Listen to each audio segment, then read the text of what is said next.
செழிப்பா இருக்கிறது உங்க தலைவிதி. ஆமென். அத ஒரு பயனாலையும் மாத்த முடியாது. பணம் சம்பாதிப்பது மட்டுமே நோக்கம் என்பது பேராபத்து. நான் சம்பாதிப்பதற்கு ஒரு நோக்கம் இருக்கிறது. எனக்கு ஒரு கிங்டம் பர்பஸ் இருக்குது. எத்தனையோ பேரை நான் வாழ வைக்க போறேன். எத்தனையோ ஏழைகளுக்கு நான் இறங்க போறேன். எத்தனையோ சபைகளை நான் கெட்ட போறேன். எத்தனையோ தரித்திரத்தை நான் போக்க போறேன். யார் பாக்கெட்டையோ நான் இன்னைக்கு நிரப்ப போறேன். அப்படிங்கிறது என்னுடைய நோக்கமா இருக்குது. அதற்காகவே செழிப்பு.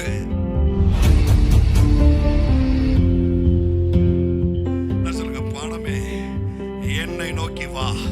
My money is coming. தேவன் பணத்தை சும்மா தரல, அதை நீ அனுபவிக்கும்படியான மகிழ்ச்சியும் சேர்த்து தருகிறார். வேதனையோடு அந்த பணம் உன் கைக்கு வரதில்ல, மகிழ்ச்சியோடு நீ அதை கொண்டாடும்படியாய் உன் கையில பணம் வருது.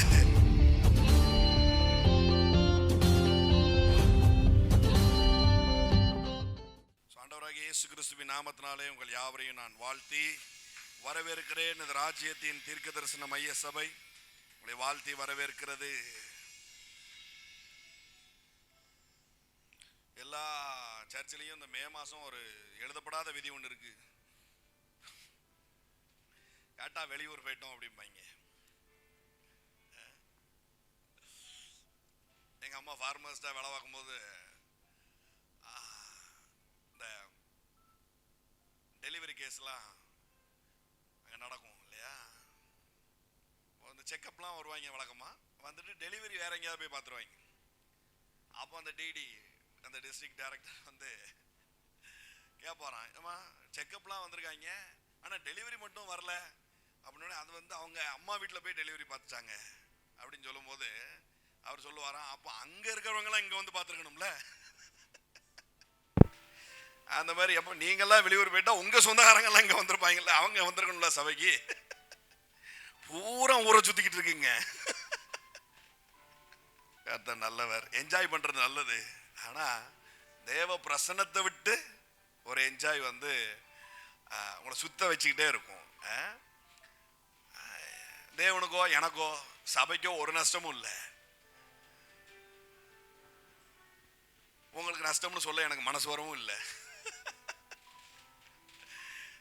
சரி, கர்த்தர் நல்லவர்.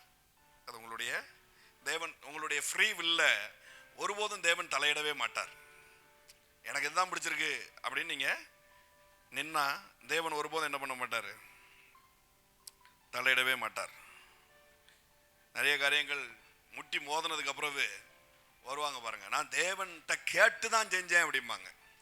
தேவன் கொடுத்தார் அப்படிம்பாங்க. தேவன் போ செய்யின்னு சொல்லல, போய் தொலைன்னு சிலதை விட்டுருப்பாரு. ஏன்னா இளையகுமாரன் வந்து எனக்கு சொத்தை பிரிச்சு குடு குடு குடுங்க போய் தொலைன்னு சொல்லி இருக்கிறாரு. அவரு ஓகே சொன்னதுனால அது அவருடைய சித்தம் ஆயிராது பாருங்க.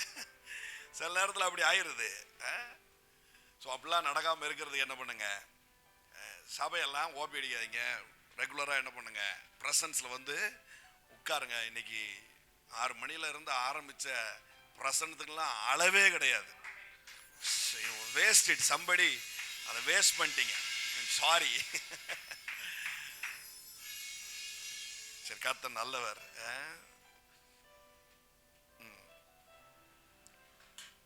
மணவாட்டி ஆயத்தமா இருக்க சொல்லி வேதம் போதிக்குது பாருங்களேன். 5 பேரு எல்லாம் விவரமா என்ன பண்றாங்க, விளக்கு எண்ணெய் எல்லாத்தையும் என்ன பண்றாங்க எடுத்துட்டு போறாங்க. அந்த அபிஷேகம், எண்ணெய்ங்கிறது என்ன, அபிஷேகம். அதை ஹானர் பண்ணி என்ன பண்றாங்க, பக்காவா வாராங்க. ஒரு 5 அப்படியே ஓப்பி அடிச்சுட்டு வருது. அது டோர் எப்போ ஓப்பன் ஆகும்னு தெரியாது. ப்ராஃபஸி இந்த மாதிரியான விஷயங்கள்லாம் எப்போ ஓப்பன் ஆகுதுன்னு தெரியாது பாருங்க. ஓப்பன் பண்ணும்போது கரெக்டா அபிஷேகத்தோட காத்திருக்க வேண்டியது அவசியமா இருக்குது. இது அப்பந்தான் நான் கடைக்கு போறேங்க என்ன பண்ணுது, அப்பந்தான் அப்படின்னு கிளம்புது. பார்த்தா கரெக்டா ஓப்பன் ஆயிடுச்சு. அப்புறம் உங்க எண்ணெயை கொஞ்சம் கொடுங்களேன் வைங்களேன், நடக்கவே நடக்கல பாருங்க. ஓப்பன் ஆயிடுச்சு, ஊத்தப்பட்டுருச்சு. மணவாட்டி கிளம்பி மணவாளனோடு போயிருச்சு பாருங்க. மற்றதெல்லாம் வாசலையே காத்து கிடங்காத ஆயிடுச்சு பாருங்க. மறுபடியும் சொல்றேன், ஞானியின் இருதயம் காலத்தை அறியும், காலத்தை பிரயோஜனப்படுத்தும். ஆமென். அந்த மாதிரி விஷயங்களை விட்டுட்டு பட்டை தீட்டாம நீங்க போய் என்ன மரத்தை வெட்டினாலும் அது மொட்டை கோடாரியா தான் இருக்கும் பாருங்க. திரும்ப திரும்ப வெட்டி டயர்டாக தான் செய்வீங்களே தவிர ஷார்ப்பா இறங்கி ஒத்த போடு போட்டாலும் வெட்டு ஒன்று துண்டு ரெண்டுங்கிற அளவுக்கு ஆகாது பாருங்க. இது பிரசன்ஸ்ல தான் அது வாய்க்குது. அதனாலதான் சொல்றது, நான் மிஸ் பண்ணாதீங்க இதெல்லாம். ஏன்னா நம்ம சில காரியங்களை தொடர்ந்து போதிக்கிறோம். அது மட்டும் இல்லை, இது ஒரு தீர்க்க தரிசன சபை. ஆமென். ப்ரொஃபட்டிக் மூல, சொல்லப்போனா சூப்பர் நேச்சுரல் மூல நடத்தி கொண்டு போற சபை பாருங்க. எவனுக்கும் நடக்காததெல்லாம் நடக்க வைக்கிற சபை. ஆமென். ஆமா, எவனுக்கும் சாத்தியப்படாததெல்லாம் நம்மளுக்கு சாத்தியப்படுத்துகிற சபை பாருங்க. இங்க இருக்கிற ஒவ்வொரு சின்ன பொருள்லையும் அற்புதம் இருக்கு. நம்ம உட்கார்ந்துருக்கிற சேர்ல இருக்குது, ஏசியில இருக்குது, ஸ்பீக்கர்ஸ்ல இருக்குது, கேமரால இருக்குது. ஏன்னா இது ஒவ்வொன்றும் சூப்பர் நேச்சுரலா உள்ள வந்தது. இதெல்லாம் நாங்க ஆசை கொடுத்து வாங்கல, சூப்பர் நேச்சுரலா உள்ள வந்துருக்கு. நீங்க இருக்கிற ஒவ்வொன்றையா தொடும் பொழுதே சூப்பர் நேச்சுரலா தொடுறீங்கன்னு அர்த்தம். ஏமே ஆமா. அதனால அந்த மாதிரி யோசிச்சு வாங்க. ஒரு சூப்பர் நேச்சுரலா தொட போறேன் இன்னைக்கு. அவ்வளவு ஜன நெருக்கடியிலையும் இந்த அம்மா ஒரு தீர்மானம் பண்ணது பாருங்க. 12 வருஷம் பெரும்பாடு உள்ள ஸ்திரீ கைய உள்ள நீட்டி தொடுது பாருங்க. ஏமே போற போக்கல வந்தா தொடுவோம் இல்ல, தீர்மானம் பண்ணுது. கைய நீட்டி ஆம்பளைகளுக்கு இடையில பாருங்க. நம்ம ஊர்ல பொம்பளைகள் பக்கத்துல ஒரு ஆம்பளை உட்காந்தா படக்குன்னு எந்திரிச்சிருவாங்க இல்லையா? சவுத் சைட்ல. சென்னையில் அப்படி கிடையாது, மடியில கூட உட்காந்துக்கிட்டாங்க. சவுத் சைட்ல ஒரு வயசான அம்மாவா இருக்கும் பாருங்க, ஒரு சின்ன பையன் உட்காந்துருப்பான், பொம்பளை சீட்டு அப்படிங்கும். எழுது கூச்சு போட்டு என்ன பண்ணும், எந்திரிச்சிடும். ஒரு சர்ச்சில் இப்படிதான் பாருங்க, ஒரு அம்மா இருக்கு 70-80 வயசு இருக்கும். பக்கத்துல யாராவது போய் ஒரு பையன் உட்காந்துட்டான, சின்ன பையன் உட்காண்டோம்னா சேர ஒரு ஸ்டெப் தள்ளி போடும். சேர ஒரு ஸ்டெப் தள்ளி போடும் பாருங்க. சொல்லுவோம், ஏமா உனக்கு வயசு என்ன ஆகுது, ஏன் இந்த சேட்டை பண்ணிதிய? இது பாருங்க யங் லேடி, அந்த கல்ச்சர்ல வாழ்ந்த ஒரு அம்மா பாருங்க. ஆம்பளைகளுக்கு இடையில அந்த ப்ளீடிங் கம்ப்ளைண்டோட இது போய் நின்று கையை நீட்டி வஸ்திரத்தை தொடுது பாருங்க. போற போக்கில் தொடல, ட்ரை பண்ணி என்ன பண்ணுது, தொடுது பாருங்க. அப்படி வந்தா சூப்பர் நேச்சுரல் உங்க வாழ்க்கையில நடக்கிறத ஒரு வேளாலையும் தடுக்க முடியாது. கவுண்ட் பண்ணி ஒரு படத்துல கேட்பான் பாருங்க, ஒரு கல்யாண வீட்டுக்கு ஒரு கோஷ்டி இறங்கி போகும். இறங்கி போகும்போது கடைசியில் 2 பேர் வருவாங்க. ஏன் இங்க வா, நீ யாரு ஒண்ணு இதுக்கு முன்னாடி பார்த்ததே இல்லையான்னு. 10 மணி பஸ் வந்துச்சு, நாங்களும் அப்படியே ஏறி வந்தோம். அப்படி 10 மணி பஸ் வந்தது பாத்தியா அப்படிமா. அந்த மாதிரி போற போக்கில் வர்றது, வார வாக்கில் வர்றதெல்லாம் சாத்தியப்படாது. Be serious on presence of God. Amen. இது வாழ்க்கையை புரட்டி போடுகிறது பாருங்க. பல பேரை இது வாழ வைக்கும்படியா என்னை எக்யூப் பண்ற ஒரு விஷயத்த நான் கத்துக்கிட்டு இருக்கிறேன். நான் அப்படிப்பட்ட இணைப்புல இருக்கிறேங்கிற முனைப்புல எப்போ என்ன பண்ணுங்க, இருந்துகிட்டே இருங்க. கர்த்தர் துரிதப்படுத்துவார், வேகம் எடுக்க பண்ணுவார். டிலே அப்படிங்கிற வார்த்தை அகராதிலேயே கிடையாது. ஏமே ஐயோ, மறுபடியும் சொல்றேன், டிலே அப்படிங்கிற வார்த்தை கர்த்தருடைய அகராதியில கிடையாது. பிசாசுகளுக்கு கூட அது தெரிஞ்சிருக்கு. இவர் இறங்கி நடந்து போய்கிட்டு இருக்கிறாரு, காலத்துக்கு முன்னே நீர் ஏன் வந்தீர் அப்படிங்கிறான். அவனுக்கு கூட டைமிங் தெரியுது, இந்த டைம்ல அவர் வரமாட்டார, கொஞ்சம் நாள் ஆகுமே, இங்கெல்லாம் ஒன்றும் மாறாம கிடக்குது, இவர் என்ன பொசுக்குன்னு வந்து நிற்காரு அப்படின்னு கத்தர்கிட்டே வாக்குவாதம் பண்ணுதான் பாருங்க. காலத்துக்கு முன்னாடி ஏன் வந்த அப்படின்னு. அவர் நம்ம வாழ்க்கையில இடைபடுறதுக்கு அவ்வளவு ஆர்வமா இருக்கிறாரு, அவ்வளவு வேகமா இருக்கிறாரு. நம்ம சட்டரை போட்டு வச்சிருந்தா கஷ்டம் பாருங்க. எப்படி பிரதர் சட்டரை ஓப்பன் ஆகுறது? ஒன்றும் இல்லை, ஞாயிற்றுக்கிழமை வாங்க, ஷட்டர் ஓப்பன் அங்கங்க ஓப்பன் ஆகிட்டே இருக்கும். சட்டு சட்டு சட்டு சட்டுன்னு கண்ணு முன்னாடி ஓப்பன் ஆகிட்டே இருக்கும் பாருங்க. என்ஜாய் பண்ணிக்கிட்டே இருக்கலாம், அடுத்தடுத்து பறந்துக்கிட்டே இருக்கலாம் பாருங்க. சி இப்போ நான் உங்களை வந்து ஒன்றும் இல்லை, ரொம்ப சிம்பிளாக தான் சொல்கிறேன். இந்த தேசத்திலேயே விலை உயர்ந்த வாகனத்தை வாங்குங்கன்னு சொல்றேன், வேற ஒண்ணும் இல்லை. சரியா? தேசத்திலேயே. அப்ப அது வாங்கினதுக்கு அப்புறமே இருங்க, அதோட முடியாது. சரியா? அதுக்கப்புறம் என்ன பண்ணுவோம்னா உலகத்திலே பெஸ்ட்டே இறக்குங்க அப்படிமே. ஏமே அதோட முடியுமா? இல்லை, அப்பவும் முடியாது. இன்னும் பெஸ்ட் என்ன இருக்கோ அதை வாங்குறது. இப்படிதான் இந்த ப்ராசஸ் போயிட்டே இருக்கும். ஏமே சைக்கிள்லயே திருப்தியாகி உட்காந்துடக்கூடாது. ஏமே நல்ல ஒரு பைக்லயே திருப்தியாகி உட்காந்துடக்கூடாது. பாருங்க, நல்ல மைலேஜ் கொடுக்குறவர் 60 கிலோமீட்டர் கொடுக்கான், அப்படி உட்காந்துடாதீங்க. இன்னும் பெரிய விஷயம்லாம் நம்ம வாழ்க்கையில் நடக்க வேண்டியிருக்கு பாருங்க. ஏமே கர்த்தர் நல்லவர். கடந்த நாட்கள்ல விதைகளை பத்தி நம்ம என்ன பண்ணோம் பார்த்தோம். கடந்த வாரமே நான் சொன்னேன், இந்த வாரம் உங்கள் விதைக்கான சம்பூர்ண மழையை தேவன் வருஷிக்க செய்கிறார். ஹல்லேலூயா. உங்கள் விதைக்கான சம்பூர்ண மழை உங்களுக்கு உண்டாயிருக்கும். ஆமென். ஹல்லேலூயா. எந்த அளவுக்கு இது உங்க வாழ்க்கையை மாற்ற போகுது அப்படின்னு சொன்னா, ஏற்கனவே நம்ம வாசிட்டு இருந்தோம் இல்லையா, 2 கொரிந்தியர் 8:9 கொடுப்பதை பற்றியதான காரியங்களை பார்த்துட்டு இருந்தோம். விதைக்கிறதுக்கான காரியங்களை பார்த்துட்டு இருந்தேன். விதைக்கிறது, கொடுக்கிறது, செழிப்பு, இப்படிலாம் பேசும்போது உங்கள் இருதயம் அஃபண்ட் ஆனிச்சு அப்படின்னு சொன்னா, என்ன இவ்வளவு நாள் இருந்தாலும் நல்லா தானே பேசிக்கிட்டு இருந்தா, திடீர்னு செழிப்புங்க, திடீர்னு விதைங்க, ஆஃபரிங்கான அப்படின்னு உங்க இருதயம் அஃபண்ட் ஆனிச்சுன்னா ஒரு பெரிய மதத்தில் நீங்கள் மாட்டி இருக்கிறீர்கள். ஏமே மதம் பிடிச்சிருக்குன்னு அர்த்தம். நல்லா குறைச்சிருங்க, மதம் பிடிச்சிருக்குன்னு அர்த்தம். பாருங்க, ஏன் இப்படி பிரதர் இப்படி சொல்றீங்க? ஏன்னா நீ ஒரு நாள் கூட தரித்திரத்துல இருக்க கூடாதுன்னு அவர் ஒரு பிளானை போட்டு வச்சிருக்கிறாரு. ஹல்லேலூயா. அதுக்கு விரோதமா ஒரு மண்டை வேலை செய்யுது அப்படின்னா அது மத பிரசங்கம். பாருங்க, அந்த மதத்துல வசமா சிக்கி இருக்கிறோம் அப்படின்னு அர்த்தம். விதைப்பு எந்த அளவுக்கு உங்களுக்கு மாறணும் அப்படின்னு சொன்னா, மாற போகுது அப்படின்னு நான் தீர்க்க தரிசனமா சொல்றேன்னா, கொடுக்கிறது உங்களுக்கு ஒரு ஹாபியா இருக்கும். ஆமென். ஹல்லேலூயா. ஆஃபரிங் ஒரு ஹாபியா இருக்கும். பாருங்க, கர்த்தருக்கு கொடுக்கிறது அப்படிங்கிறது ஒரு என்ஜாய்ஃபுல்லா உங்களுக்கு இருக்கும். ஆமென். இப்ப வலிச்சுக்கிட்டு இருக்கிற மாதிரி வலிக்காது. ஒண்ணு, இந்த பிரசங்கத்தை கேட்டு நீங்க வேற லெவல் செழிப்புல வரணும். ஆமென். மாதம் மாதம் லட்சக்கணக்கில் விதைக்கிறவர்களா நீங்க இருக்கணும். ஒவ்வொருத்தரும் லட்சக்கணக்கில் விதைக்கிறவங்களா நீங்க இருக்கணும். அப்படி இல்லைன்னா அஃபண்ட் ஆகி ஓடிடணும்.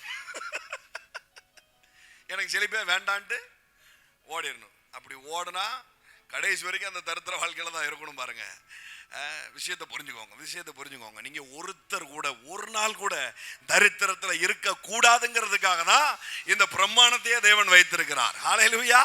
இது ஒரு ஹாபியா உங்களுக்கு மாறப்போகுது. ஆமென்.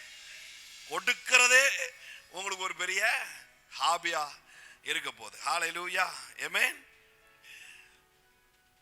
சாப்பாடுலாம் நிறைய பேருக்கு பாருங்களேன், சில அமௌண்ட் எல்லாம் கையில வரும்பொழுது இதை கொடுக்கவா வேண்டாமா கர்த்தர் இடத்துல நம்ம கேட்போம் அப்படிம்பாங்க, அல்லது யாருக்கு கொடுக்கன்னு கர்த்தர் இடத்துல கேட்போம் அப்படிம்பாங்க.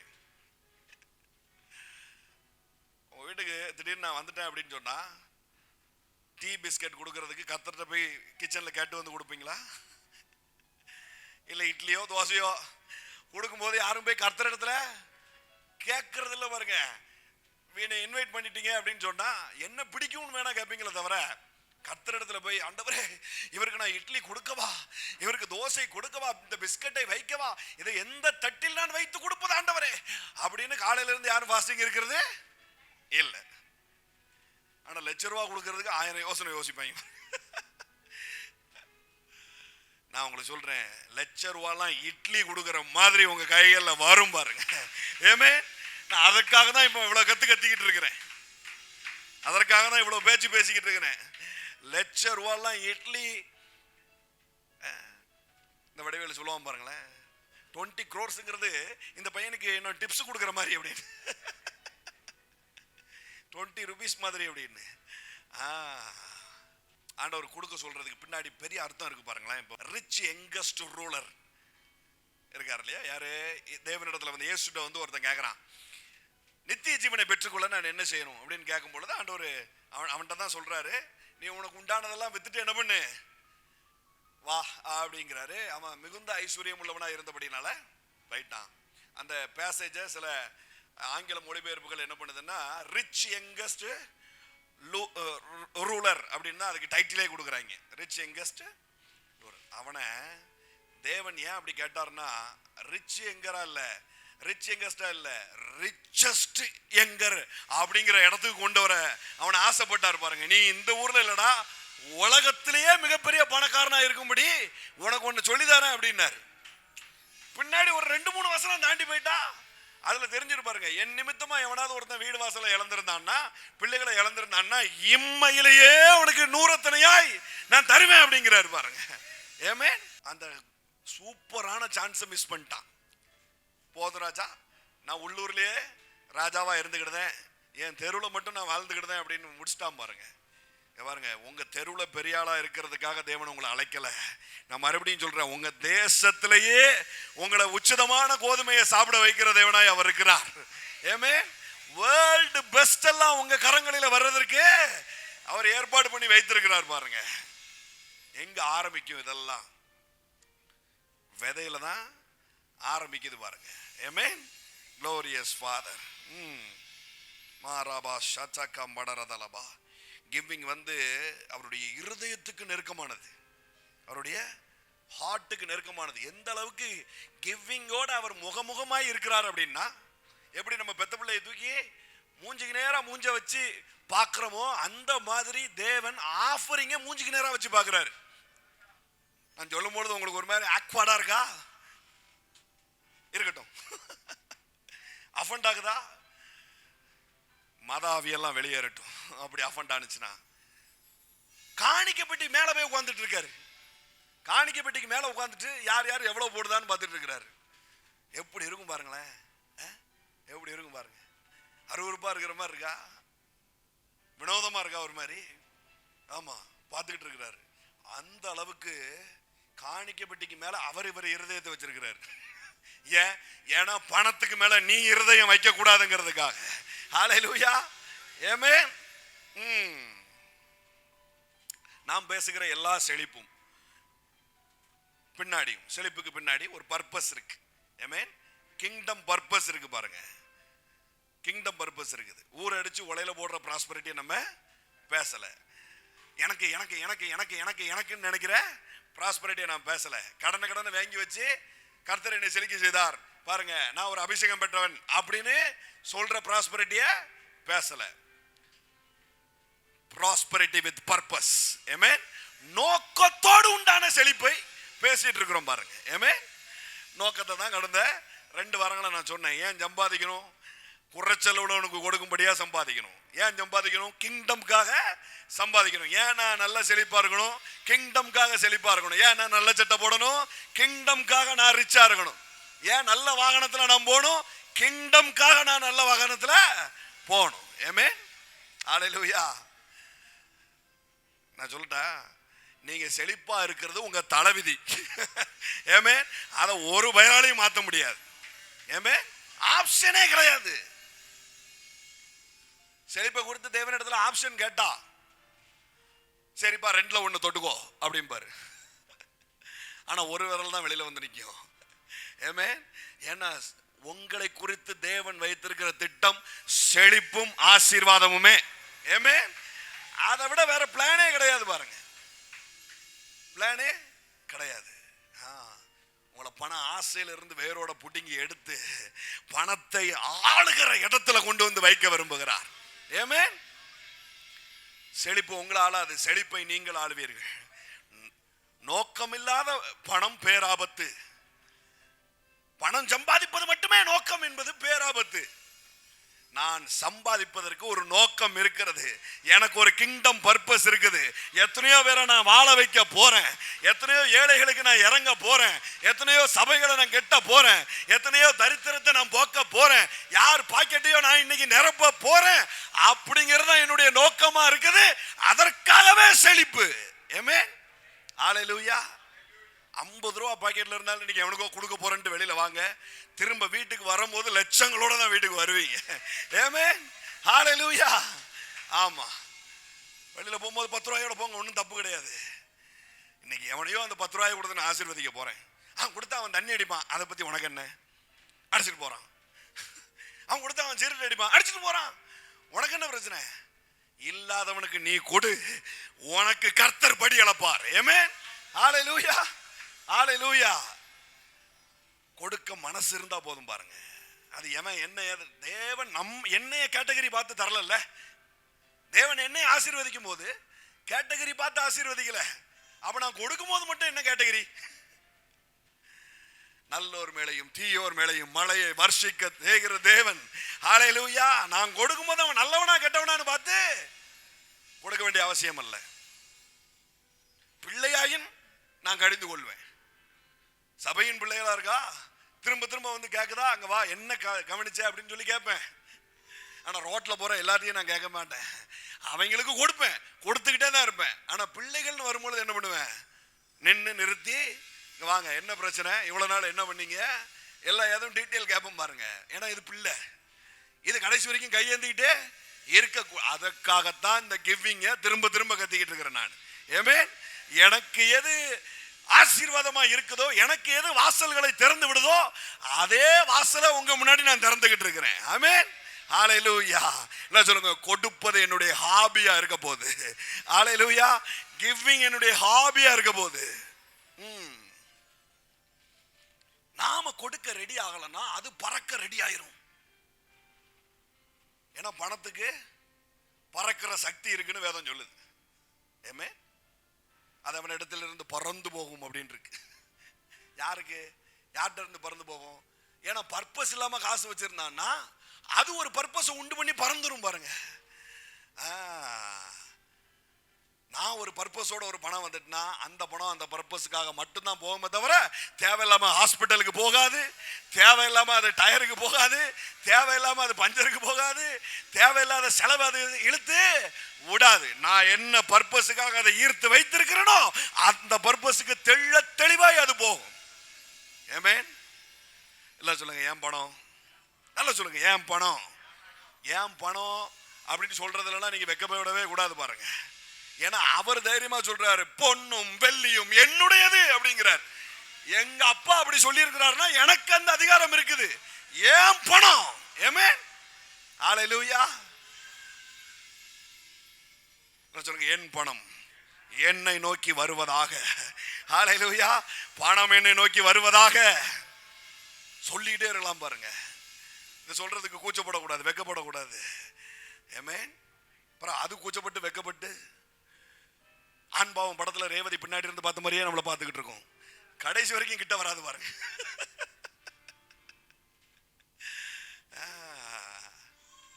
சொல்லுங்க, பணமே என்னை நோக்கி வா.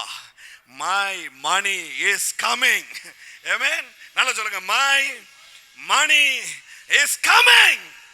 It's coming. It's coming. ஏன் இவ்வளவு தைரியமா சொல்றேன்னா எனக்கு நோக்கம் இருக்கு.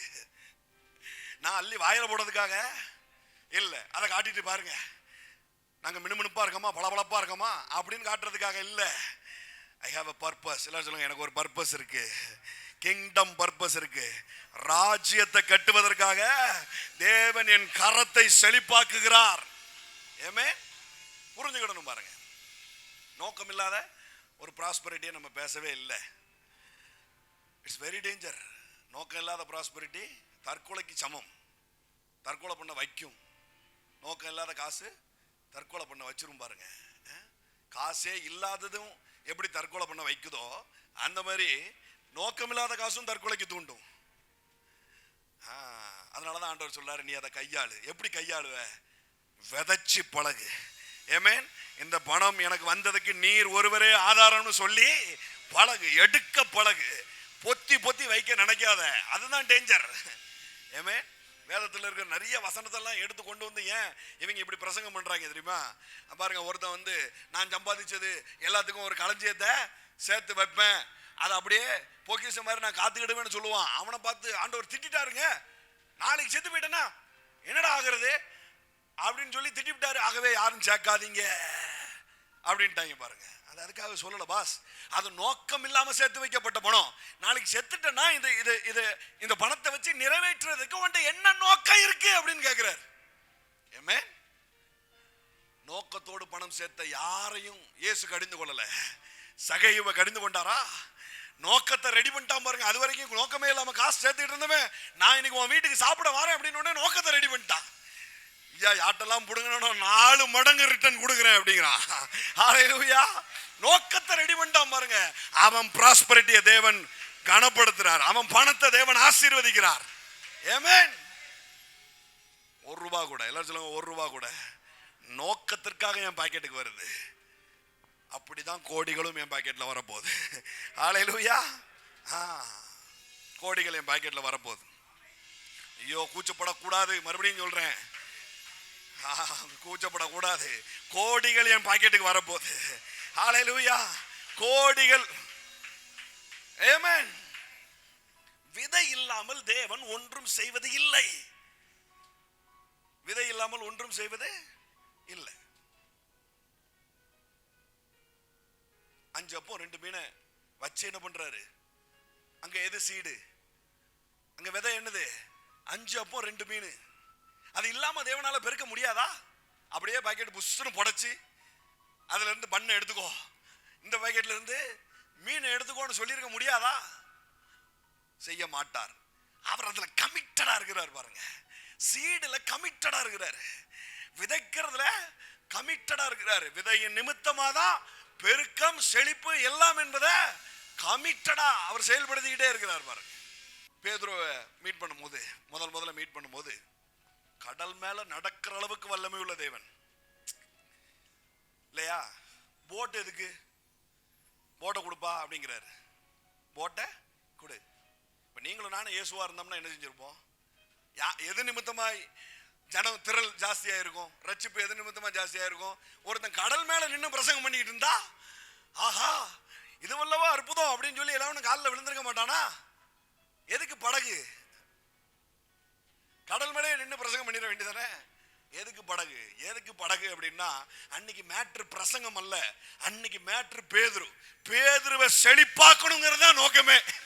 நான் சொல்றேன், தேவன் இன்னைக்கு பிரசங்கம் பண்ணல, அன்னைக்கு பேதுரு எப்படி மேட்ரோ அந்த மாதிரி இன்னைக்கு நீ தான் மேட்ரு. நீ செழிப்பாகிறதா மேட்ரு. ஏமே, அதுக்கு தான் படக கொடு அப்படிங்கிறாரு. ஏமே, அதுக்கு தான் விதையை கேட்கிறாரு. அன்னைக்கு மேட்ரு பிரசங்கம் அல்ல, அன்னைக்கு வேற யாரும் போக்கஸும் அல்ல. அந்த பிரசங்கத்துல எத்தனை பேர் ரட்சிக்கப்படுதான் படல எனக்கு அது முக்கியம் இல்ல. ஆனா நீ பணக்காரனா ஆயே தீரணும். ஏமே, நீ செழிப்படைந்தே தீரணும். அதுதான் நோக்கம், அதுதான் நோக்கம். அதனாலதான் அத்தனை பேர் இருக்கும் பொழுது இயேசு 2 மீனை கொடுத்திருந்தாருன்னு வச்சுக்கோங்களேன். பேதுருக்கு 2 மீனை கொடுத்திருந்தாருன்னா அந்த வலையில இயேசுவை சுருட்டி இருப்பான்.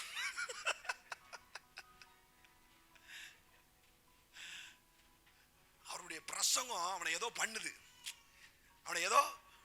பாருங்க. அப்போ இயேசு படக கொடுன்னு கேட்கும் பொழுது, நானே நைட்டு முழுக்க ஏதாவது சொல்லிட போறேன் போயா அப்படி சொல்லல.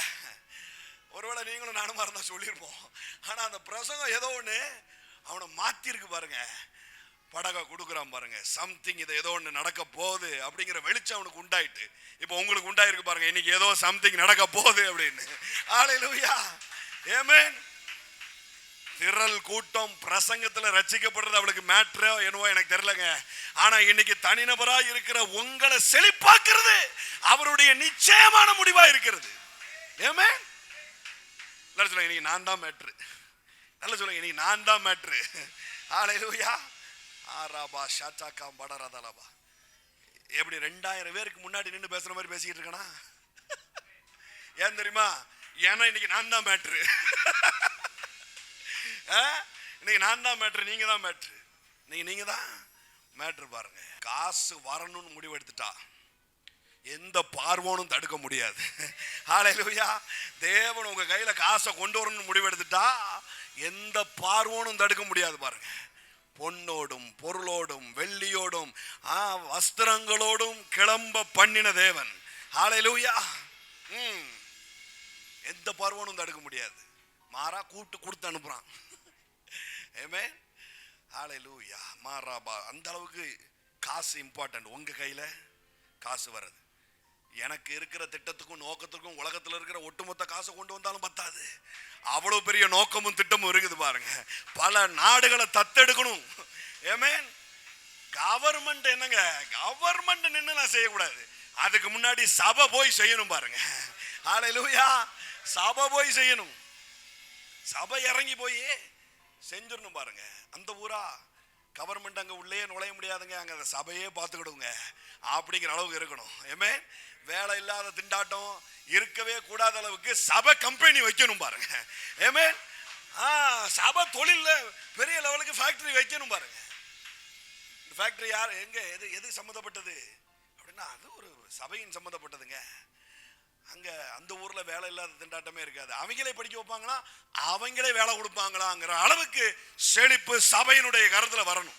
ஏமே சபையினுடைய கரம்னா என் கரத்துல இல்ல, புரியுதா? என் கையில வரும், அதுல எந்த மாற்றமும் இல்ல. சபையில இருக்கிற உங்க கையில அது வரணும். அப்படின்னா தானே அது சபைக்கு வர்றது அர்த்தம். ஏமே glorious father. பாருங்க, விசுவாச வீரர்கள் பட்டியல் பாத்தீங்கன்னா எபிரேயர் 11 இருக்கு இல்லையா? ஆபிரகாம் இருக்கிறார், அதுல யோசுவா இருக்கிறாரு, சாராளம்மா இருக்குது, தாவீது இருக்கிறான், இப்படி எல்லாருமே இருக்கிறாங்க. ஆனா இந்த விசுவாச வீரர்கள் பட்டியல் ஆரம்பிக்கும் போது யாருல ஆரம்பிக்குது அப்படின்னு பார்த்தா ஆபிரகாம் நல்ல ஒரு ஸ்டார்ட்டா இருக்கலாம் இல்லையா? விசுவாச தந்தை அப்படின்னு நம்மளுக்கு சொன்ன போது யாருக்கு ஞாபகம் வருது? ஆபிரகாம் தானே ஞாபகம் வருது. அப்ப ஆபிரகாம் தானே முதல்ல இருந்திருக்கணும். ஆனா ஆபிரகாம் அங்க முதல்ல இல்ல. யார் முதல்ல இருக்கிறா பாருங்களேன். எபிரேயர் 11, எபிரேயர் 11:4 வாசிமா.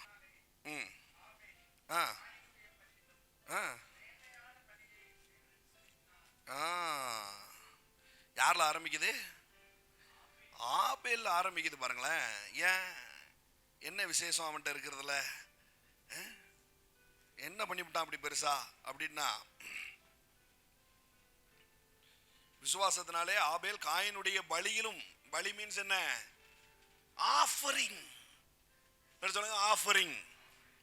நல்லா சொல்லுங்க ஆஃபரிங். ஆஃபரிங் சொல்லும் பொழுது நான் சொல்றேன், உங்க இருதயத்துல இருந்து இந்த அஃபண்ட் ஆகிறதெல்லாம் வெளியேறிடணும் பாருங்க. ஆஃபரிங் உடனே கையை தட்டி விசில் அடிக்கிற அளவுக்கு அது மாறிடணும். எப்பண்டா ஆஃபரிங் டைம் வருதுன்னு நினைச்சிட்டு இருக்கணும். சில பாரம்பரிய சபையில் அப்படி இருப்பாங்க, எப்பண்டா ஆஃபரிங் டைம் வருதுன்னு பார்த்து கரெக்டா 10 ரூபா போட்டு ஓடிடுவாங்க. அந்த மாதிரி சொல்லல ஆஃபரிங் டைம். உனக்கு புரிய, இவங்கிட்ட என்ன பேசனே தெரியல, எல்லாத்தையும் விளக்கம் போட்டு சொல்ல வேண்டியிருக்கு. ஆஃபரிங் அப்படிங்கும் போது சும்மா விசில் அடிச்சு ஆரவாரம் பண்ணி ஆட்டம் பாட்டத்தோட வரணும் பாருங்க. It's a time for offering அப்படின உடனே அப்படி கொந்தளிக்கணும் ஏய் அப்படின்னு. அந்த அளவுக்கு இம்பார்ட்டண்டா ஆண்டவர் சொல்றாரு பாருங்க. விசுவாச வீரர்கள் பட்டியல்ல எழுதும் போது ஆபிரகாம்ல ஆரம்பிக்கல, ஆபேல்ல ஆரம்பிக்குது, அதுவும் ஆஃபரிங்ல ஆரம்பிக்குது. ஏமே அப்படி என்னத்தை பண்ணி விட்டான் பெருசா ஆபேல்?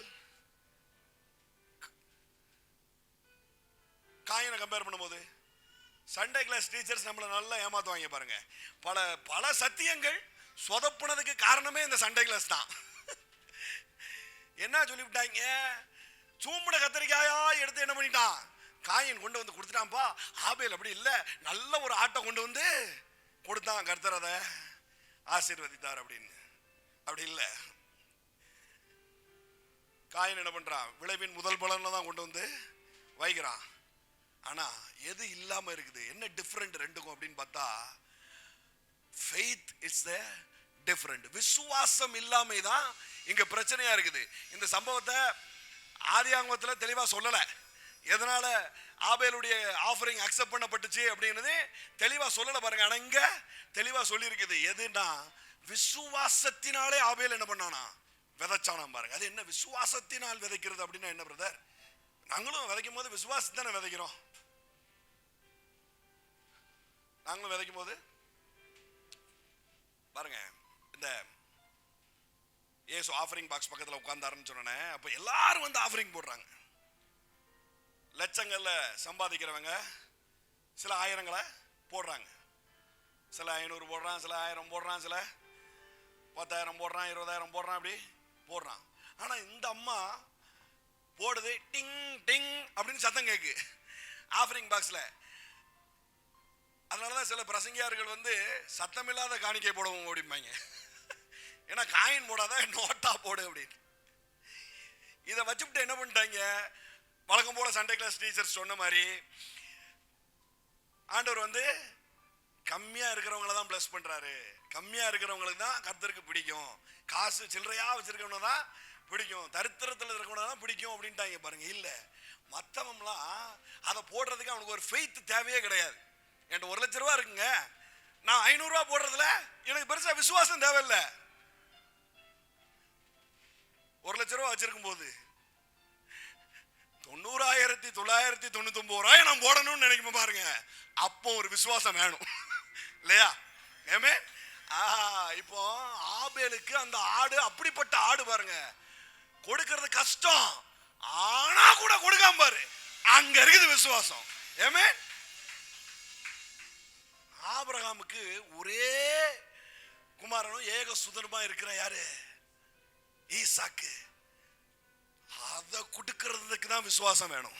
ஆமென், ஹalleluya. இப்போ இந்த ஆஃபரிங் எல்லாம் அப்படிப்பட்டதா இருக்குது பாருங்க. இந்த அம்மாக்கு 2 காசுங்கிறது என்னது? ஒட்டுமொத்த ஜீவனத்துக்குடைய காசு. அத கொடுக்குது பாருங்க. அந்த மாதிரிதான் ஆபிரகாம் அவனுக்கு உண்டான ஈசாக்க கொடுக்குறான். அந்த மாதிரிதான் ஆபேல் அவனுக்கு உண்டான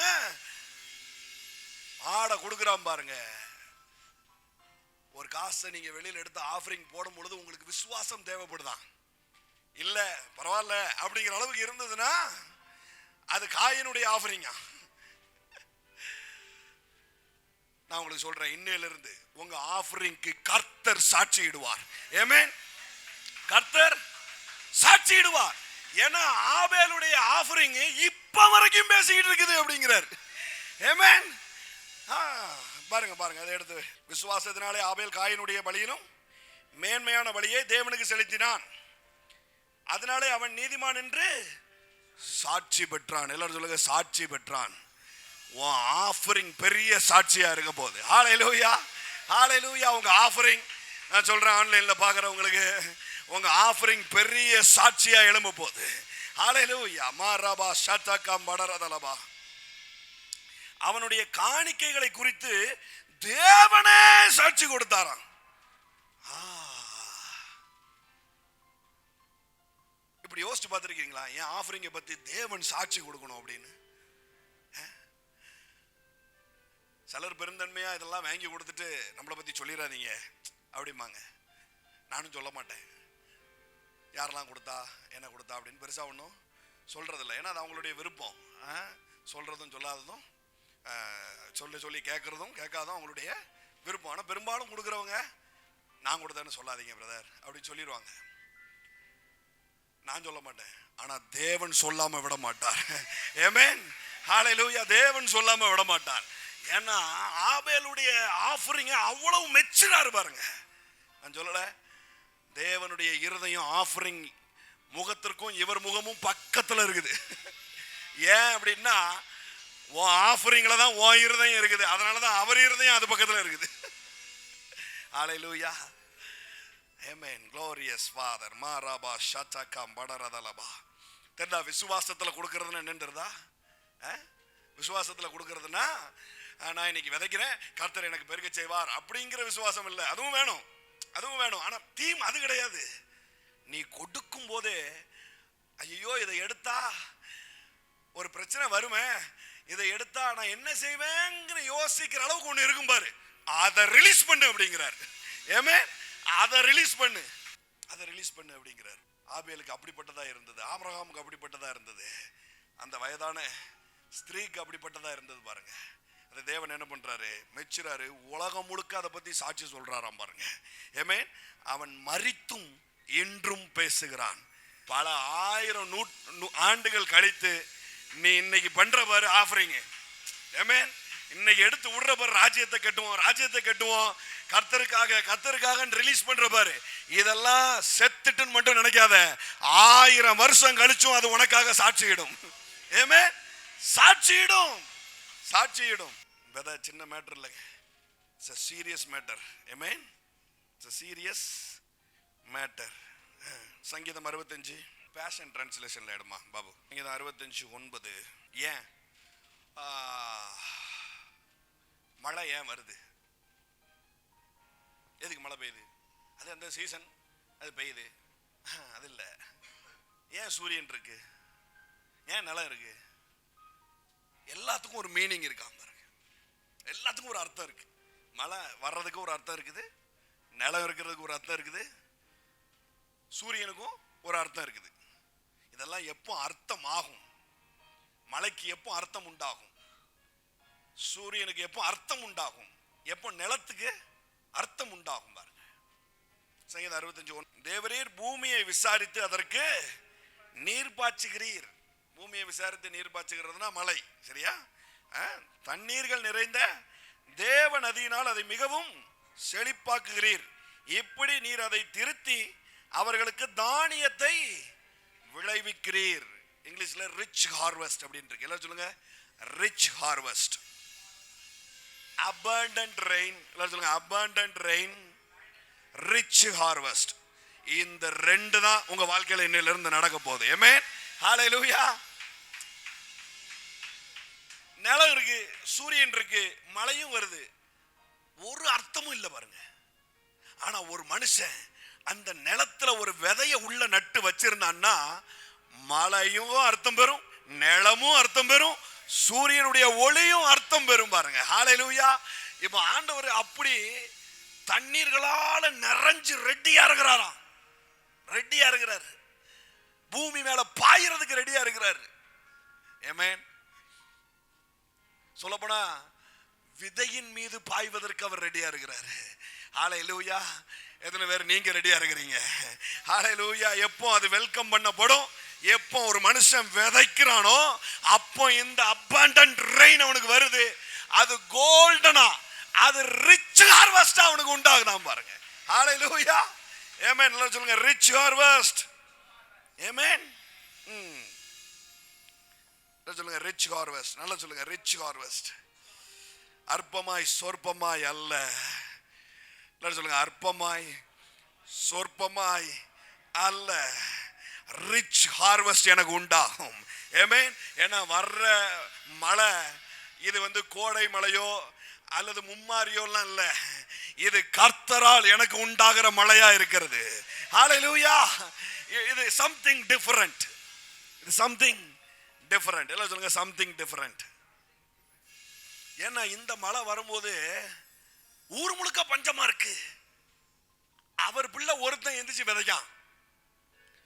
100 மடங்கு அறுவடையை கொண்டு வந்தது பாரு. அந்த நதியை பத்தி தான் இங்க பேசிட்டு இருக்குது. அந்த நீர் பாய்ச்சலை பத்தி இது பேசிட்டு இருக்குது பாருங்க. நான் சொல்றேன் சேம் நீர் பாய்ச்சல் இயேசுவின் நாமத்தினால் அந்த இடத்தின் மீது கட்டவிழ்க்கப்படட்டும். ஹalleluya, ஹalleluya. இதை விசுவாசிக்கிற ஒவ்வொரு பிள்ளைகளின் வாழ்க்கையிலையும் இயேசுவின் நாமத்தினால the abundant rain, hallelujah, hallelujah, the rich harvest, the abundant rain, I declare, I decree in the name of Jesus, in the name of Jesus, abundant rain, abundant rain. I see a cloud, I see a cloud. எப்படி மழைக்கு முன்பதாய் ஒரு மேகம் சூழுமோ இன்றைக்கு உங்கள் மீது அந்த மேகம் சூழ்ந்திருக்கதை நான் பார்க்கிறேன். ஹalleluya. அடுத்த வசனம் ஒவ்வொரு வருஷமும் ஜனவரி 1ஆம் தேதி சொல்லப்படுகிற வசனம். அவர் வருஷத்தை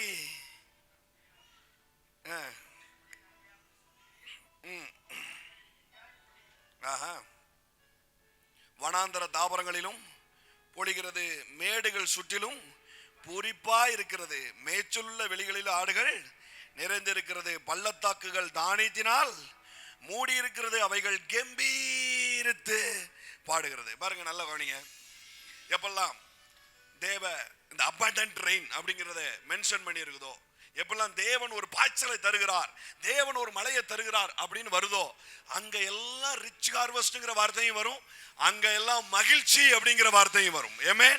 தேவன் பணத்தை சும்மா தரல, அதை நீ அனுபவிக்கும்படியான மகிழ்ச்சியும் சேர்த்து தருகிறார். ஹalleluya. வேதனையோடு அந்த பணம் உன் கைக்கு வரதில்ல, மகிழ்ச்சியோடு நீ அதை கொண்டாடும்படியாக உன் கையில பணம் வருது. ஆமென். பள்ளத்தாக்குகள் தானியத்தினால நிரம்பும் அப்படின்னு இருக்கு. பள்ளத்தாக்குனா உங்களுக்கு தெரியுதா? கொடைக்கானல் ஊட்டி போகும்போது லைட்டா அப்படி எட்டி பார்த்தா தலை சுத்துமே, பள்ளத்தாக்கு. அதுதான் பள்ளத்தாக்குங்கிறது. என்ன? அது முழுக்க தானியத்தினால நிரம்புனா எப்படி இருக்கும் பாரு. ஓ லைஃப்ல நீ பள்ளம் பெருசா விழுந்துருச்சு நினைச்சிட்டு இருக்க பாரு, அது அப்படி நிரம்பும். ஏன்னா abundant rain is coming. Abundant rain is coming. Amen. எல்லாரும் சொல்லுங்க, abundant rain is coming.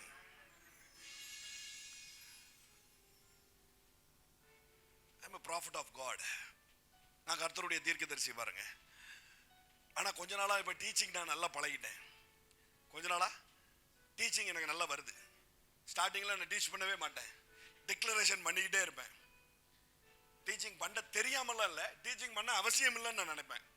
Teaching பண்ண உட்காந்து புளி போட்டு விளக்கி எடுத்துக்கு திறக்கப்படுவதாக அப்படின்னா திறந்துட்டு போயிடுது. இதுல நான் ரொம்ப வாஞ்சியா இருப்பேன் பாருங்க, சூப்பர் நேச்சுரல்ல ரொம்ப வாஞ்சியா இருப்பேன். நான் கொஞ்ச நாளா இப்ப நான் நல்ல டீச் பண்ணி பழகிட்டேன். சரியா? Glorious Father. இப்ப நினைச்சா நூத்துக்கணக்கான மெசேஜை என்னால தட்டி விட முடியும். மகளிர் தினமா வாங்க பேசுவோம், பெண்களுக்காக பேசுவோம் வாங்க பேசுவோம், குழந்தைகளுக்காக பேசணுமா வாங்க பேசுவோம், டீச்சர்ஸுக்காக பேசணுமா வாங்க பேசுவோம், அப்போஸ்தல ஊழியத்தை பத்தி பேசணுமா வாங்க பேசுவோம், தீர்க்கதரிசன ஊழியத்தை பத்தி பேசுவோமா வாங்க பேசுவோம். எங்க தட்டினாலும் மெசேஜ் எனக்கு வந்துரும் பாருங்க. எங்க தட்டினாலும் தாயை பத்தி பேசுங்க பிரதர் அப்படின்னாலும் பேசிட முடியும். ட்ரெஸ்ஸை பத்தி பேசுங்க பைபிள்ல இருந்து பேசிட முடியும். செருப்பு பத்தி பேசுங்க பேசிட முடியும். செமினார்லாம் பேசுவோம் பாருங்க, மணி கணக்கில் 4:30 மணி வரைக்கும் 5 மணி வரைக்கும் போறதே தெரியாது, பேசிட முடியும். இன்னைக்கு சிச்சுவேஷனை பார்த்து என்னால அப்படி கூட பேசியிருக்க முடியும். ஆனாலும் தேவன் விடலைய. இன்னைக்கு நீ செழித்தே தீர வேண்டும். ஆமென். தம்பி, நீ கர்த்தருடைய வாயா இருந்து இந்த தீர்க்க தரிசனத்தை டிக்ளேர் பண்ணியே தீரணும்னு நிலையெடுத்து நிற்கிறார். ஆமென். புரியுதா? புரியுதா உங்களுக்கு? புரியுதா? அவருடைய இருதயம் உங்களுக்கு புரியுதா? ஏசாயா 55:8 முதல்ல தமிழ்ல வாசிக்கிறேன். எல்லாரும் தெரிஞ்ச வசனம் தான். என் நினைவுகள் அல்ல, உங்கள் வழிகள் என் வழிகளும் அல்ல.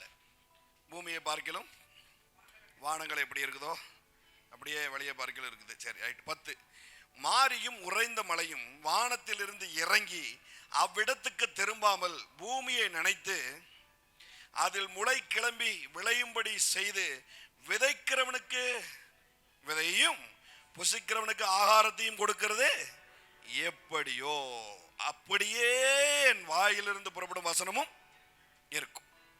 அது வெறுமையாய் என்னிடத்துக்கு திரும்பாமல் அது நான் விரும்புகிறதை செய்து நான் அதை அனுப்பின காரியம் ஆகும்படி வாய்க்கும். இப்போ fall from heaven, ஒரு பர்பஸோட மழை வருது. எல்லாம் சொல்லுங்க, பர்பஸோட மழை வருது.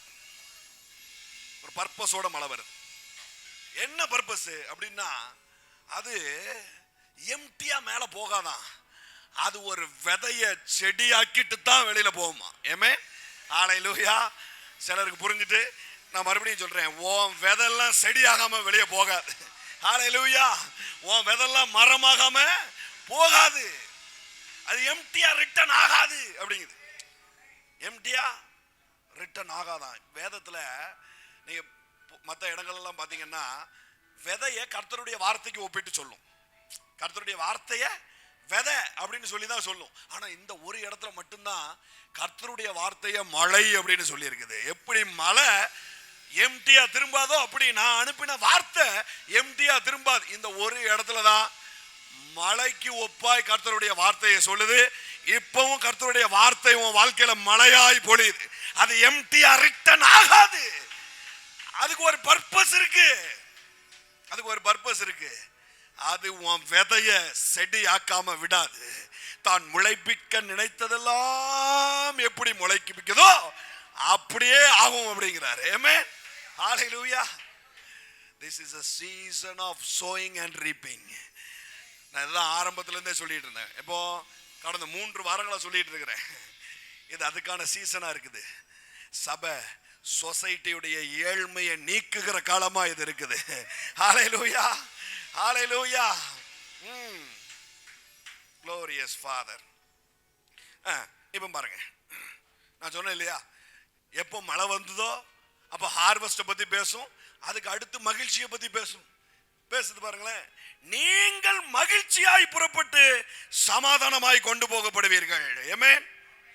பர்வதங்களும் மலைகளும் உங்களுக்கு முன்பாக கம்பீரமாய் முழங்கி வெளியின் மரங்கள் எல்லாம் கைகொட்டும்.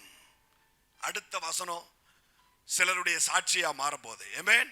முதல்ல நல்ல கையை தட்டி வாங்கிக்கோங்களேன். முதல்ல நல்ல கையை தட்டி வாங்கிக்கோங்க. அடுத்த வசனம் சிலருடைய சாட்சியா இருக்க போகுது. முட்செடிக்கு பதிலாக தேவதாரு விருட்சம் முளைக்கும். ஆமென். ஏங்க, முள்ளுக்காட்டுக்கு மேல மழை பெஞ்சதுன்னா முள்ளுக்காடு தானங்க பெருசாகும். முள்ளுக்காட்டுக்கு மேல மழை பெஞ்சதுன்னா முள்ளுக்காடு தானே பெருசாகும். நான் முதல்ல சொன்னேன், சீசனுக்கு வர்ற மழைக்கும் கர்த்தருடைய மழைக்கும் பெரிய டிஃபரெண்ட் இருக்குது. சீசன்ல இருக்கிற மழை அது முள்ளுக்காடு பெருசா இருக்கும். ஆனா என் மேல விழுற கர்த்தருடைய மழை என் வாழ்க்கையில இருக்கிற முள்ளுக்காட்டை எல்லாம் அது நிர்மூலமாக்கி அது தேவதாரு விருட்சம் முளைக்கும்படியாது செய்யும். ஹalleluya. இது வரைக்கும் நீ எவ்வளவோ தப்பா விதைச்சிருக்கலாம். சரியா? வாழ்க்கையில வார்த்தையை விதைச்சிருக்கலாம், தப்பா விதைச்சிருக்கலாம், காசை தப்பா விதைச்சிருக்கலாம், காசை எங்கேயோ கொண்டு போய் போட்டு ஏமாந்து விதைச்சு ஏமாந்துருக்கலாம், மழையும் இல்லாம எல்லாம் முள்ளுக்காடா இருந்துட்டு இருக்கலாம். நான் உனக்கு கர்த்தருடைய தீர்க்கதரிசியா சொல்றேன், இன்னைக்கு அடிக்கிற ஒரு அட்ட மழை உன் வாழ்க்கையில இருக்கிற முள்ளுக்காட்டெல்லாம் தேவதாரு விருட்சமாய் முளைக்க பண்ணும். காஞ்சோருக்கு பதிலாய் மிருது செடி எழும்பும். அது கர்த்தருக்கு கீர்த்தியாகவும் நிர்மூலமாகாத நித்திய அடையாளமாகவும் இருக்கும். இங்கிலீஷ்ல வாசிமா, அது பேஷன்ல வாசிமா. 10 இல்ல 13.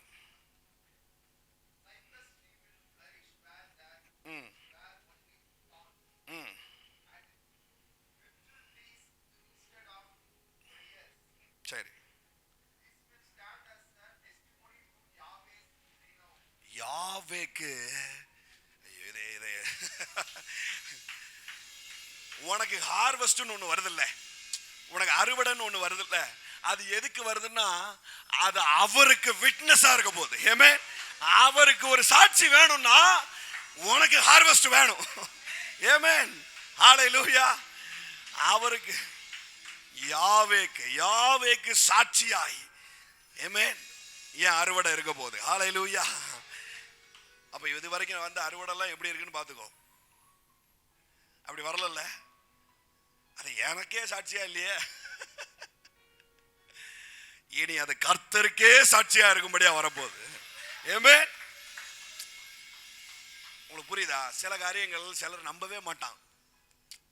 எனக்கு இப்படி ஒரு அமௌண்ட் வந்ததுடா அப்படின்னு சொன்னா, அது உங்க சித்தப்பா அங்க இருந்தார்ல, உங்க மாமா அங்க இருந்தார்ல, உங்க அப்பா அம்மா ரிட்டையர்மெண்ட் ஃபண்ட் என்னத்தையாவது சொல்லுவான் பாருங்க. இப்ப நீங்க ஒரு கார் வாங்கிட்டீங்க அப்படின்னு சொன்னா சிலர் அதை பெருசா எடுக்கவே மாட்டாங்க. உனக்கு என்னப்பா அப்படின்றாங்க பாருங்க. சாட்சியாவே இல்லைல்ல. சிலவன் உண்மைக்குமே பார்த்து மூக்களை விரல வைப்பானா, அப்ப நீ சொல்லுவ கர்த்தர் எனக்கு செய்தார். ஆமென்.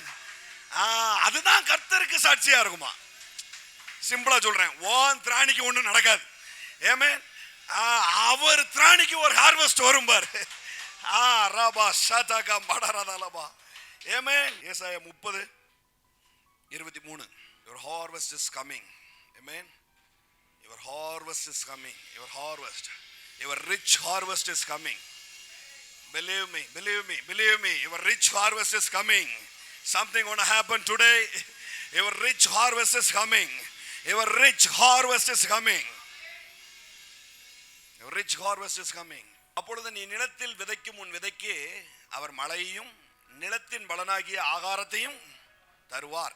அது கொழுமையும் புஷ்டியுமாய் அக்காலத்திலே உன் ஆடு மாடுகள் விஸ்தாரமான மேய்ச்சல் உள்ள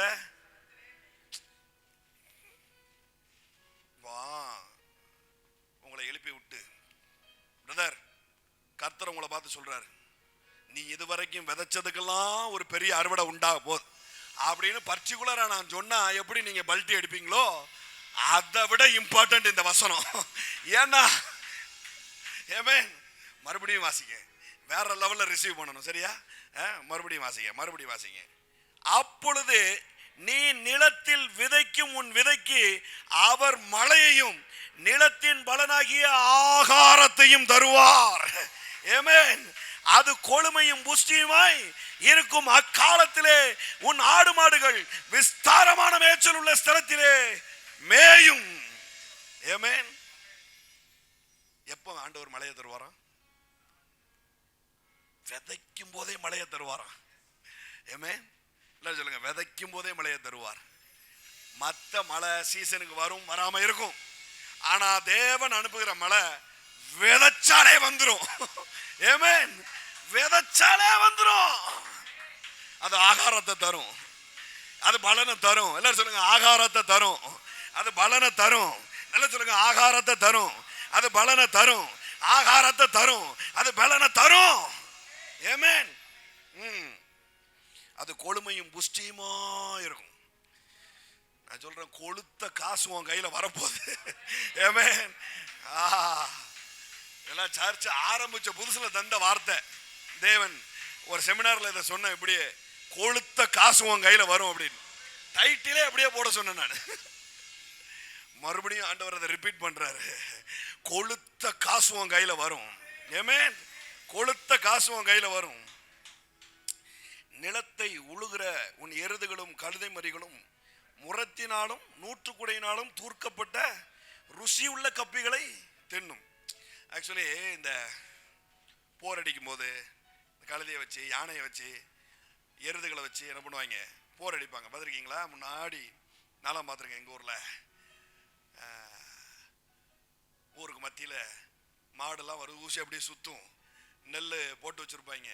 அது மிதிச்சு என்ன பண்ணும், அந்த நெல்லெல்லாம் உதுத்து விடும் பாருங்க. அப்போ என்ன பண்ணும்னா, சில மாடுக்கு ஒரு மாதிரி கப்பு போட்டிருப்பாங்க, சில குட்டி குட்டி மாடெல்லாம் விட்டுருவாங்க சாப்பிட்டு போட்டோம் அப்படின்ட்டு. அது பெருசாக ஒன்றும் சாப்பிடாது, கொஞ்சோட வைக்கோல மேய்ச்சிட்டு என்ன பண்ணும், சிலது பேத்தையும் தின்றோம் அப்படிங்கிறதுனால என்ன பண்ணிடுவாங்க, வாயில் ஒரு கப்பு மாதிரி போட்டு விட்டு சுற்று விட்டுருவாங்க பாருங்க.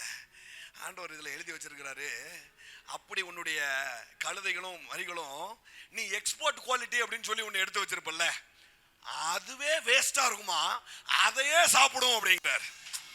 ஆமென். அந்த காலத்துல அது எம்ப்ளாய். சரியா? அந்த காலத்துல அது என்னது, அதுதான் எம்ப்ளாய், கழுதையும் எதுவும். இப்ப நான் சொல்றேன், உன் எம்ப்ளாய்க்கு நீ அப்படி வீடு கட்டி கொடுப்ப. ஆமென். உன்கிட்ட வேலை பார்க்கிறவன் அவ்வளவு பெரிய கோடீஸ்வரனா இருப்பான். சுந்தர் பிச்சை இன்னைக்கு பெருசா பேசிக்கிட்டு இருக்கோம்ல, கூகுள் சிஇஓ, அவர் கோடீஸ்வரர், அவருக்கு கோடிக்கணக்கில் சம்பளம் அப்படின்னு. ஆனா அந்த ஓனரை பத்தி யாரும் பெருசா யோசிக்கிறது இல்லை பாருங்களேன். நான் யோசிப்பேன். ஏன்னா என் சபையில் இருக்கிறவங்க இனி எம்ப்ளாயரா இருக்க போறதில்ல, எம்ப்ளாயியா இருக்க போறதில்ல, எம்ப்ளாயரா இருப்பாங்க. ஆமென். வேலை கொடுக்கிற இடத்துல தேவன் அவர்களை வைப்பார். ஆமென். வேலை கொடுக்கிற இடத்துல வைப்பார். அது இல்ல, உன் எம்ப்ளாயி மட்டுமே கோடீஸ்வரனா இருப்பானா. சேபாநாட்டு ராஜஸ்திரி ஊருக்குள்ள வாரா பாருங்க, சாலமோனை பார்க்கலாம் அப்படின்னு சொல்லிட்டு வந்துட்டு இருக்கும் பொழுது திடீர்னு டபக்குன்னு இறங்கி ஒரு வீட்டுக்குள்ள போறா. அப்ப எல்லாரும் நிப்பாட்டுறாங்க, எங்க போறீங்க அப்படின்னு கேட்கும்போது, இந்த அரண்மனை தானே இதுக்குள்ளதான் போறேன். ஏமா இது அரண்மனை இல்லம்மா, சாலமோனுடைய ஆபீசர்ல ஒரு ஆபீசருடைய வீடு அப்படின்ட்டாங்க. ஏமேன். அந்த அம்மா அரண்டுட்டு பாரு, ஏய் நான் ராஜஸ்திரி, என் வீடே இதை விட சிறுசா இருக்கும், இவன் என்னையா இவன்ட்ட வேலை பார்க்கிறவனுக்கு அரண்மனையை கட்டி கொடுத்துருக்கான். நான் சொல்றேன், இதை நம்புறதுக்கே ஏதுவா இல்லாட்டிலும் பரவாயில்ல. ஏன்னா சுவிசேஷம் அப்படிப்பட்டது. உன் புத்திக்கு எட்டிட்டுனா அது சுவிசேஷமே இல்ல, உன் திராணிக்கு நம்ப வச்சிட்டுனா அது சுவிசேஷமே இல்ல. நாளைக்கு பிரதர் உங்க கடன்லாம் அடைஞ்சு உங்க அக்கௌண்ட்ல 5 லட்சம் ரூபாய் இருக்கும், இது சுவிசேஷம் அல்ல, இது கர்த்தருடைய அற்புதமும் அல்ல. பல 5 லட்சம் ரூபாய் கடனை நீ அடைப்ப அப்படின்னு நான் சொன்ன, அதுதான் சுவிசேஷம். ஆமென்.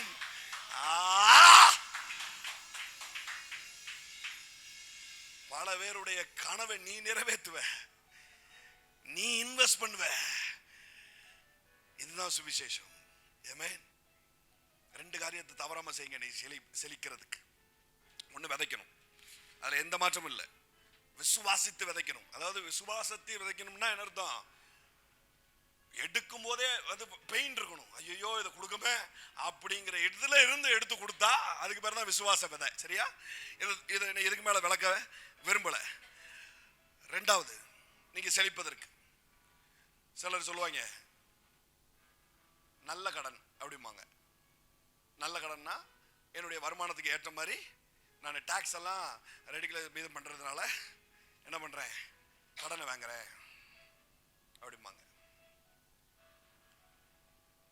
டாக்ஸை ரெடியூஸ் பண்றதுக்காக நான் கடன் வாங்குறேன் அப்படி சொல்லுவாங்க. சிலர் வந்து பிசினஸ் பார்ட்னரா, சிலர் வந்து கடன் வாங்காம இன்வெஸ்ட் பண்ணதுக்கு நான் வந்து உள்ள கூப்பிடுறேன் அப்படின்லாம் சொல்லுவாங்க. பாருங்க, குடும்பத்துக்குள்ள கடன் கொடுப்பாங்களா?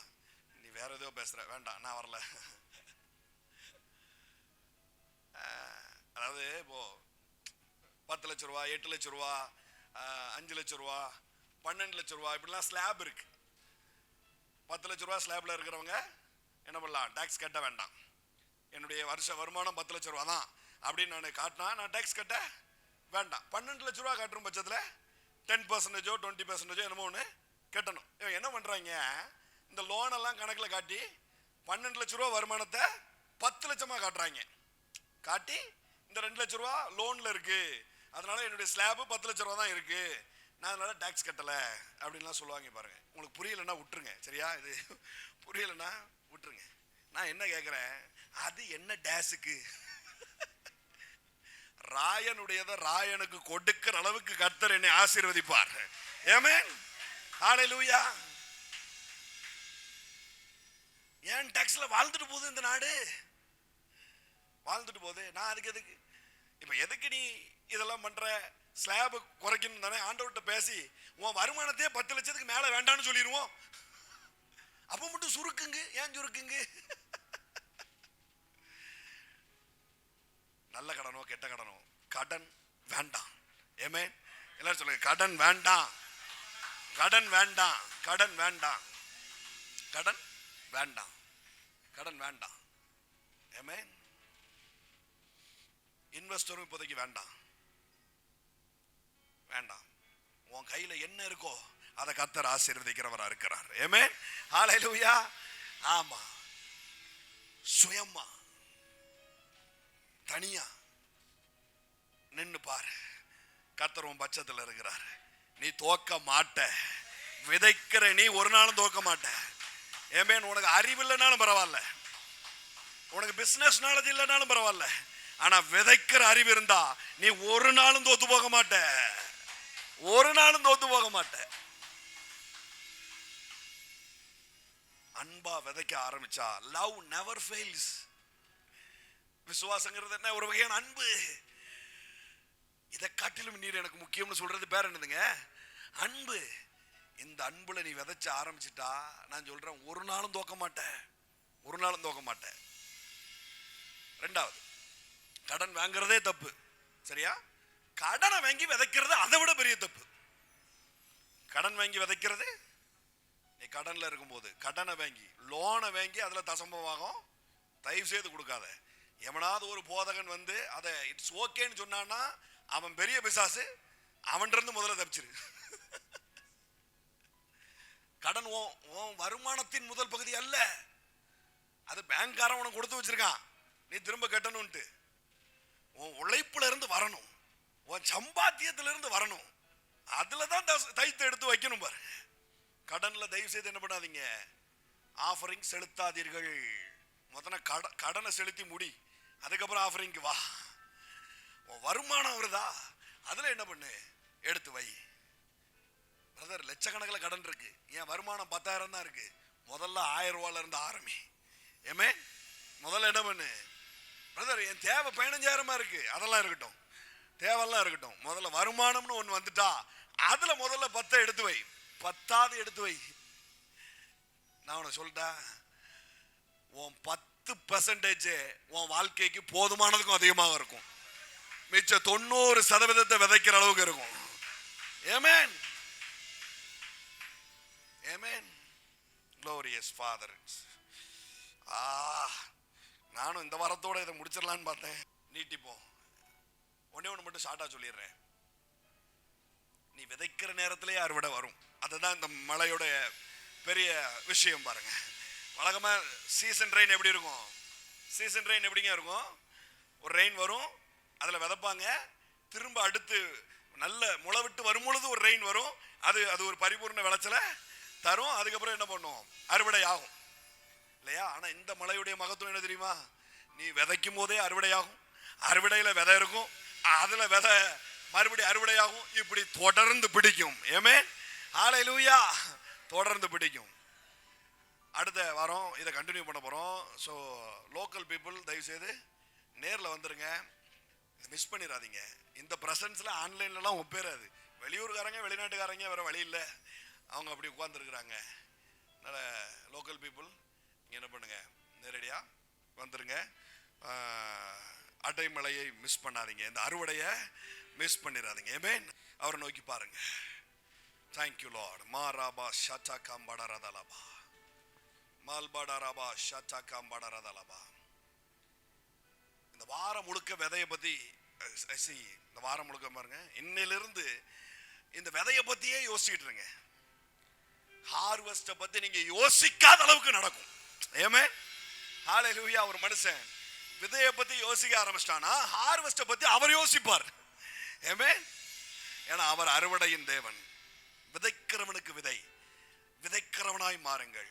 உங்களுக்கு தெரியுதா விதைக்கிறவனுக்குன்னா என்னன்ட்டு? ஒருத்தன் எதை பார்த்தாலும் விதையா பார்ப்பானா. ஒருத்தன் கையில ஏதாவது வரும் பொழுது இது பெட்டரா இருக்க விதைக்கணும். உங்களுக்கு தெரியுமா? நல்ல நல்ல விவசாயிட்ட போய் நீங்க கேட்டீங்கன்னா, நல்ல சூப்பரா வந்திருக்கிற காய் இருக்கு பாத்தீங்களா, அதை சேல்ஸ் பண்ண மாட்டான், தூக்கிட்டு ஓடிடுவான் வீட்டுக்கு. ஏன்? ஏன்னா அதுல உள்ள வித்து விசேஷமானது, அது நல்லா இருக்கு அப்படின்னா அடுத்த மகசூலுக்கு அது என்னவா இருக்கும்? பெட்டரான சீட் அதுக்குள்ள இருக்கு அப்படின்னு கண்டுபிடிச்சிருவான் பாருங்க. இதை கொடுத்து அறிவில்லாதவன் லபக்குன்னு எடுத்து வெட்டி வியாபாரம் பண்ணிடுவான். வெட்டி என்ன பண்ணிடுவான்? வித்துருவான், வாயில போட்டுருவான். ஆனா நல்ல விவசாயி அப்படி இல்லை, அதை சீடா பார்ப்பான், அதை சீடா பார்ப்பான். உங்க கையில வர்ற பெஸ்ட்டை நீங்க எப்போ சீடா பாக்கீங்களோ உங்க ஹார்வெஸ்ட் தடை பண்ணாம வந்துகிட்டே இருக்கும் பாரு. ஆமென், ஹல்லேலூயா.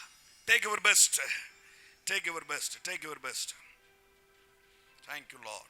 அருள் ஏராளமாய் பெய்யும். Thank you Lord. அருள் ஏராளமாய் பெய்யும், அருள் அவசியமே, அற்பமாய் சொற்பமாயல்ல, தீராளாய் பெய்யட்டுமே. அருள் ஏராளம், அருள் அவசியமே, அற்பமாய் சொற்பமாயல்ல, தீராளாய் பெய்யட்டுமே.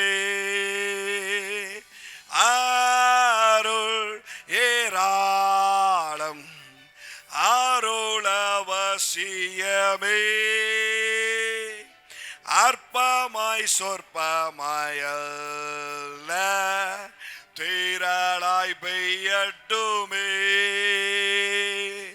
அருள் ஏராளம், அருள் அவசியமே,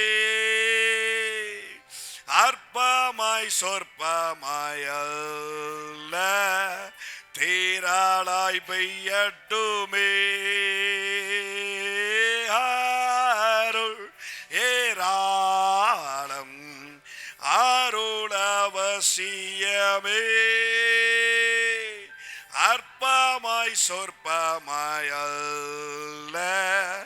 தீராளாய் பெய்யட்டுமே.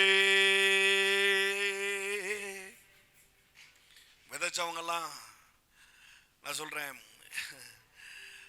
நீங்க நிச்சயமாகவே ஆசீர்வதிக்கப்பட்டவர்கள். ஆமென். கரெக்டா சீசன்ல விதைக்கிற அவங்களுக்கான கிஃப்ட் வேற மாதிரி இருக்கும். ஆமா, எந்த மாதிரி இருக்கும் அப்படின்னு சொன்னா, 7 வருஷம் பஞ்சத்துல இருந்து வெளியில போன ஒரு அம்மா ஆன் டைம்ல கரெக்டா மனுவை கொடுக்க உள்ள வருது பாரு. ஆமென். இந்த சீசன்ல விதைச்சவங்களுக்கு அந்த மாதிரியான அறுவடை. 7 வருஷம் பஞ்சமா இருந்தாலும் எதெல்லாம் அறுவடை ஆகி வரணுமோ அதெல்லாம் அறுவடை ஆகி மொத்தமா வீடு அடமானத்துக்கு போனது, வீடு கடன்ல போனது எல்லாம் ரிட்டர்ன் ஆகுது பாருங்க. கரெக்டா சீசன்ல விதைச்சா. ஆமென். கரெக்டா பானையை எடுத்து கொடுத்தா, ஒரு குடம் எண்ணெயை எடுத்து கொடுத்தா, கடனும் அடைபட்டு ஜீவனத்துக்கு உண்டானதும் பிசினஸும் ஸ்டார்ட் ஆகுது பாரு. ஆமென். பிசினஸ் ஸ்டார்ட் ஆகுது. சீசனில் விதைக்க பழகுங்கள். ஆமென். என்ன சொல்லுங்க, சீசன்ல விதைச்சு பழகுங்க. இது அப்படியே கண்டினியூ ஆக போகுது. இதுக்கு மேல உங்களுக்கு சொல்லித்தர வேண்டியதே இல்லை. அது யாராவது இந்த விதைக்கு விரோதமா பேசினா உங்களுக்கே கோபம் வந்துடும். ஏன்னா நீங்க கர்த்தருக்கு அந்த நேரத்தில் சாட்சியாய் நிற்பீர்கள். உங்க விதையை குறித்து அவர் சாட்சி கொடுத்துட்டு இருப்பார். ஆமென். இனி கத்து கொடுக்க வேண்டியது இருக்காது பாருங்க. ஆமென். ஹalleluya. Thank you for the heavy rain, Daddy. Thank you for the abundant rain. Thank you for the golden opportunity. Thank you Lord. ஒவ்வொரு விதையும் கர்த்தர் இந்த ஹார்வெஸ்ட்ல சாட்சியாய் சொல்லும்படிக்கான ஆப்பர்ச்சுனிட்டியாய் எங்களுக்கு நீர் தந்திருக்கிறீர். நன்றி சொல்லுகிறோம் டாடி, நன்றி சொல்லுகிறோம். தேவனுடைய மகத்துவங்கள் இந்த விதைகளினாலே வெளியரங்கமாகட்டும். ராஜ்யம் கட்டப்படட்டும். விதைத்திருக்கிற ஒவ்வொருத்தரையும் நான் ஆசீர்வதிக்கிறேன். இன்றைக்கு என் கண் முன்னால் தோன்றின மேகங்கள் அட்டை மழையாய் இவர்கள் வாழ்க்கையில பொழிந்திருக்கிறபடி நான் நன்றி சொல்லுகிறேன் டாடி, நன்றி சொல்லுகிறோம். இயேசுவின் நாமத்தினாலே பிதாவே, ஆமென், ஆமென்.